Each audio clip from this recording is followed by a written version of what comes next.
দেখুন দর্শক, এখানে একটা ধান ফেলা চলছে কিভাবে দেখুন। এইভাবে আমরা ধানটাকে প্রথমে কলা করে নিয়ে এইভাবে সুন্দর করে এরকম একটা কৃষক সে তার কত যত্ন করে সে ধানটাকে ছড়াচ্ছে দেখুন।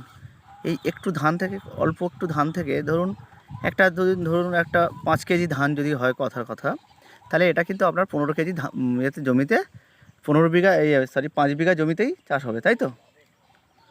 তো এইরকম একটা ব্যাপার যেখানে এই ধানটা এইভাবে কলা করা হচ্ছে। এই দেখুন কত সুন্দর করে এটাকে করা হচ্ছে দেখুন। এই দেখুন, এগুলোকে কলা বলে বা অঙ্কুর ভালো ভাষায় বলা হয়। এবার এটাকে এই দেখা হচ্ছে, এই দেখুন। এবার এটা আস্তে আস্তে এরকম এই এতে এটা ঘুরে যাবে, যাওয়ার পরে এটা পুরো সারা মাঠ দেখুন কত বড় একটা জমি বিস্তৃত এরিয়া ধরে এটা করা হয়েছে। এই দেখুন একদম, কিন্তু যিনি ছড়াচ্ছেন তিনি কিন্তু একটা স্কেলের মতো একটা রেখা ধরে যাচ্ছে, কিন্তু এদিক ওদিক যাচ্ছে না দেখুন। এগুলো কিন্তু একটা ব্যাপার আছে, এগুলো সবাই কিন্তু এটা পারবে না। এটা এটা যারা পারে সেটাই তাদের উপর দক্ষতা, ছাড়া এটা পারবে না।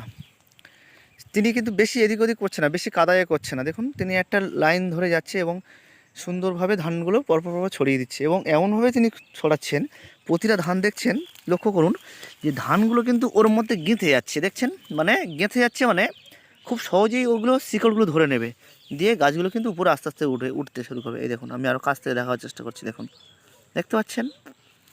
এইভাবে আমাদের গ্রামেতে এইভাবে আমরা এগুলো ধানগুলোকে আমরা এইভাবে প্রথমে বীজতলাটাতে এইভাবে তৈরি করা হয়।